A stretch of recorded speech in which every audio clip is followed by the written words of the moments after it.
காட்சி பிழைதானோ வானகமே இளவெயிலே மரச்சரிவே நீங்களெல்லாம் காணலின் நீரோ வெறும் காட்சி பிழைதானோ போனதெல்லாம் கனவினை போல் புதைந்தழிந்தே போனதனால் நானும் ஓர் கனவோ இந்த ஞாலமும் பொய்தானோ நானும் ஓர் கனவோ இந்த ஞாலமும் பொய்தானோ காலமென்றே ஒரு நினைவும் காட்சி என்றே பல நினைவும் கோலமும் பொய்களோ அங்கு குணங்களும் பொய்களோ கோலமும் பொய்களோ அங்கு குணங்களும் பொய்களோ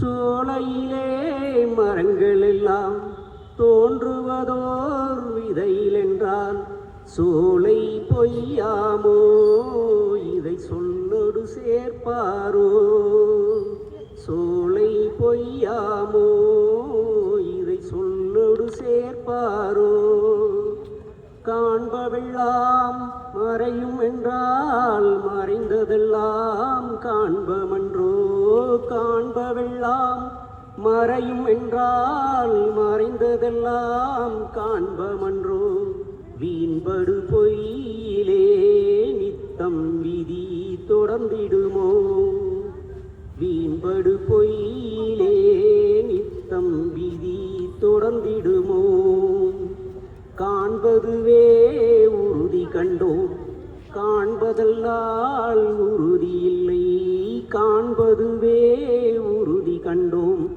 காண்பதல்லால் உறுதி இல்லை காண்பது சக்தியாம் இந்த காட்சி நித்தியமாம் காண்பது சக்தியாம் இந்த காட்சி நித்தியமாம்.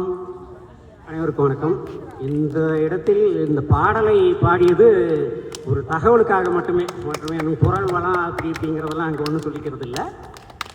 பாரதி சொல்கிறார், காண்பதெல்லாம் மறையும் என்றால் மறைவதெல்லாம் காண்போம் என்றோ. இருக்கிறது இருக்கு, எங்கேயும் போயிடாது. ஒன்று தோன்றும், ஒன்று மறையும். மறைஞ்சு மறுபடியும் மறுபடியும் மறுபடியும் சுழற்சியில் தான் இந்த பிரபஞ்ச இயக்கம் இருந்துக்கிட்டு இருக்குது. யாரும் எதையும் கொண்டு வரலை, யாரும் எதையும் எடுத்துகிட்டு போகிறதும் இல்லை, கொண்டு வரவும் முடியாது, கொண்டு போகவும் முடியாது. இருக்கிறது எதுவோ வந்தோம், அனுபவிக்கிறோம், வாழ்கிறோம். இதை எளியவர்களுடனும்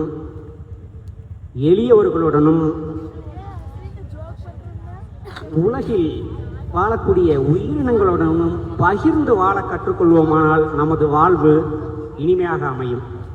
அவ்வாறான வாழ்க்கை முறையிலிருந்து நாம் இன்று தவறி வழிமாறி நடந்து கொண்டிருக்கிறோம் என்ற ஒரு சூழலில் நாம் வாழ்ந்து கொண்டிருக்கிறோம். ஆனாலும் ஏதோ ஒரு பக்கம் ஏதோ ஒரு தர்ம சிந்தனையும் அன்பும் காதலும் நேசமும் இந்த மண்ணில் உலவிக்கொண்டே இருப்பதால் மானுடம் வாழ்ந்து கொண்டிருக்கிறது. மானுடம் வாழ்வதால் உலகம் வாழ்ந்து கொண்டிருக்கிறது.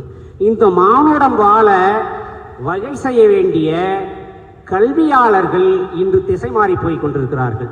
அந்த கல்வியாளர்கள் எதிர்கால சந்ததியினரை வழிநடத்த வேண்டிய பொறுப்புடன் செயல்பட்டு இந்த சமுதாயத்தை மேலும் வல்லமையானதாக உருவாக்க வேண்டும் என்று வேண்டி வணங்கி மகிழ்ந்து விடைபெறுகிறேன்.